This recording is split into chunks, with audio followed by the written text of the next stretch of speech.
በስመ አብ ወወልድ ወመንፈስ ቅዱስ አሐዱ አምላክ አሜን። ጤና ይስጥልኝ እንደምን አላችሁ? ከአውደ ጥናት ዘግዕዝ ነው። አምላካችን እግዚአብሔር በሰላምና በሕይወት ጠብቆ ለዚች ሰዓት ስላደረሰን የተመሰገነ ይሁን። ሁለተኛው የግዕዝ ቋንቋ መጽሐፍ ይሄ ነው። ግዕዝ ላንጉጅ ኢንተርሚዲየት ሌቭል ቡክ 1። ስለዚህ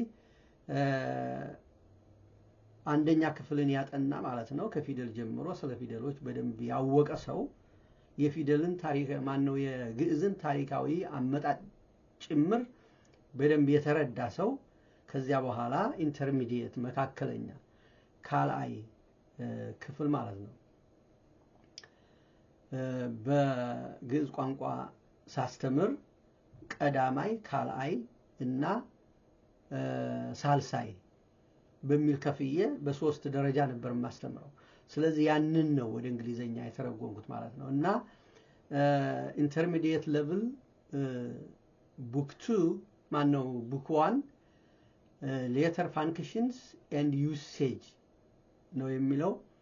እያንዳንዱ ፊደላችን እንግዲህ ምናልባት የማናውቅ ካለን እያንዳንዱ ፊደል የራሱ የሆነ ስራ አለው፣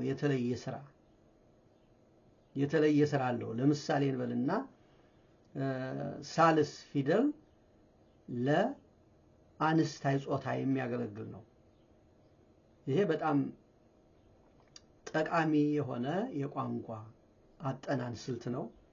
ስለዚህ እያንዳንዱ ፊደል ግዕዝ፣ ሳልስ፣ ራብ፣ ሐምስ፣ ሳድስ፣ ሳብ እነዚህ እያንዳንዳቸው ስራቸውንና አጠቃቀማቸውን የሚያስረዳ መጽሐፍ ነው። ስለዚህ ለመካከለኛ ደረጃ የሚሆን መጽሐፍ ነው ማለት ነው። ከዚህ የምታዩት ስዕሉ አቡነ ሰላማ ከሳቴ ብርሃን ናቸው። ያው የግዕዝን ቋንቋ ማለትም የፊደሎቻችንን አናባቢዎች ከኢትዮጵያውያን ሊቃውንት ጋር ሆነው ያዘጋጁ ሰው ናቸው። የመጀመሪያ ኢትዮጵያ ጳጳስ ናቸው አቡነ ሰላማ፣ የማታውቋቸው ካላችሁ ማለት ነው። እንግዲህ ይሄ የፊት ለፊት ገጹ ነው። በስተጀርባ ደግሞ ይህንን ይመስላል። ከመጽሐፉ ውስጥ ስለ ግዕዝና ስለ ግዕዝ ጥቅምና ስለ መጽሐፉ ትንታኔ ያለው ማለት ነው። እና ይሄ ግዕዝ ላንጉጅ ኢንተርሚዲየት ሌቭል ቡክ 1 አንደኛ መጽሐፍ ለመካከለኛ ማለት ነው። ስለዚህ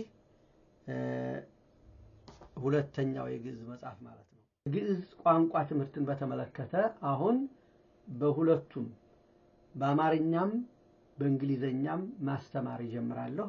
አሁን መጽሐፍት ሁሉ አሉኝ፣ ሁሉንም አዘጋጅቻለሁ።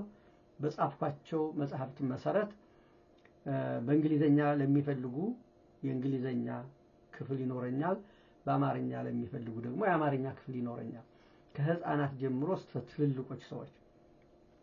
ስለዚህ ምንድነው መመዝገብ ትችላላችሁ ማለት ነው። መማር የምትፈልጉ ሰዎች መመዝገብ ትችላላችሁ። መጽሐፍቱን የምትማሩባቸውን መጽሐፍት ደግሞ በዚያው ባላችሁበት ማግኘት ትችላላችሁ ማለት ነው። ስለዚህ ያለኝ መልእክት ይሄ ነው ለዛሬ።